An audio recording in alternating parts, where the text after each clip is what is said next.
Singhia PSC प्रभारी ने सर्पदंश से बचाव को लेकर लोगों को किया जागरूक, झाड़ फूक से बचने की अपील। बिहार के समस्तीपुर जिले के सिंघिया प्रखंड में लगातार बढ़ रही सर्पदंश की घटनाओं को देखते हुए प्रखंड चिकित्सा पदाधिकारी डॉक्टर MM अंसारी ने लोगों से सतर्क रहने और वैज्ञानिक तरीके से बचाव अपनाने की अपील की। उन्होंने कहा कि थोड़ी सी सावधानी बरतकर सर्पदंश की कई घटनाओं से बचा जा सकता है। डॉक्टर अंसारी ने लोगों को सलाह दी कि अपने घर और उसके आसपास साफ सफाई बनाए रखें तथा घर के आसपास यदि किसी प्रकार का बिल हो तो उसे बंद कर दे और समय समय पर ब्लीचिंग पाउडर का छिड़काव करें ताकि जहरीली जीव जंतुओं का खतरा कम हो सके। उन्होंने रात में बाहर निकलते समय टॉर्च का उपयोग करने और खेतों या झाड़ियों में काम करते समय विशेष सावधानी बरतने की सलाह दी।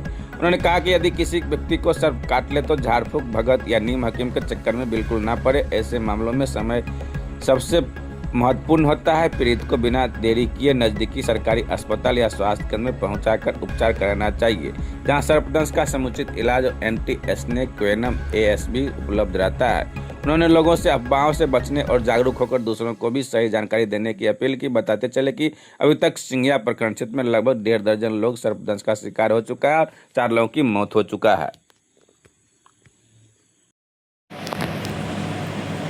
एक सप्ताह हो चुका है। एक सप्ताह में आपके PSC में देख रहे हैं 11 स्नेक बाइट पेशेंट आ चुका है। इस पर क्या कहना है? देखिए, ये इलिटरेसी बहुत है। अभी भी लोग झाड़ फूक के चक्कर में रहते हैं। इसका golden period half an hour अगर आते हैं, आधा घंटे के अंदर हॉस्पिटल अगर पहुँच जाते हैं, आप जितना जल्दी पहुँच जाएं तो आप सेफ रहते हैं। उसमें बहुत सारा मरीज़ ठीक हो जाता है, बच जाता है। मेरे पास पुरजोर मतलब सब दवाइयाँ मेरे पास हैं स्नेक बाइट का। तो लोग झाड़ फूक के चक्कर में लेट कर देते हैं। ये 2-3 केस मरा हुआ भी आया मेरे पास इस हफ्ते में, तो जो 2 घंटा 1.5 घंटे के बाद आया, मतलब झाड़ फूक के चक्कर में रह गया। तो हम यही जनता से कहेंगे कि आप झाड़ फूक के चक्कर में नहीं पड़े आप लोग। अब डायरेक्ट हॉस्पिटल में आएँ। अभी भी मेरे पास 3 मरीज़ हैं। एक को दवा चल रही है, ठीक है, वो स्टेबल हो गया है। 2 को सस्पेक्टेड है, वेट एंड वॉच में है। लेकिन एक की तो दवा चल रही है, अब मरीज मेरा स्टेबल है, ठीक हो जाएगी। क्योंकि टाइम पे 15 से 20 मिनट में आ गई थी मेरे हॉस्पिटल में। सांप से बचाव के लिए सबसे पहले लोग अभी आज भी आपके यहाँ जो पेशेंट का इलाज चल रहा है वो हाथ में कई जगह पे रस्सी वगैरह से बांध के रखे हुए थे, उसके लिए क्या करना चाहिए? देखिए, जो मरीज मेरा इलाज चल रहा है, अभी हम लोग दे रहे हैं दवा उसको, तो उसके 3 जगह लोग बांध दिया था, बहुत टाइटली बना था, जिसके काफ़ी स्वेलिंग हाथ में आ गई।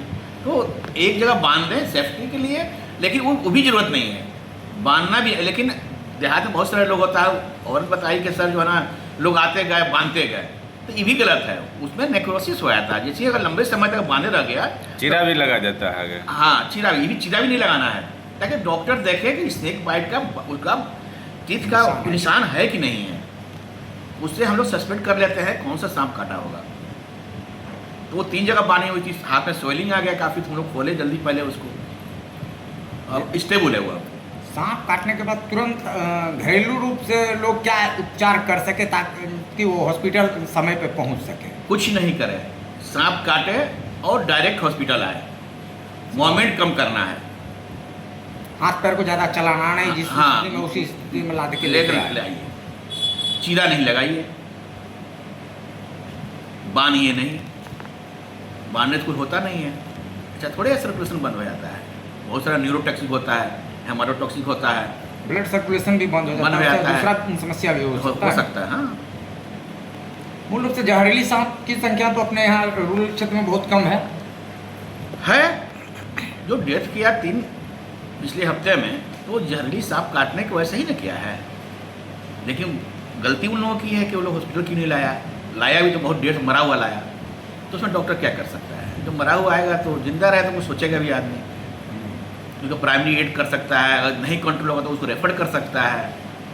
लेकिन टाइम पे आने पर तो यहीं पे इलाज हो जाता है उसका, उसका कोई शक नहीं है। डॉक्टर सब सारे डॉक्टर ट्रेंड हैं। सिंघिया PSC में स्नेक बाइट के मरीज के लिए सारी व्यवस्था उपलब्ध है। टोटल। हाँ।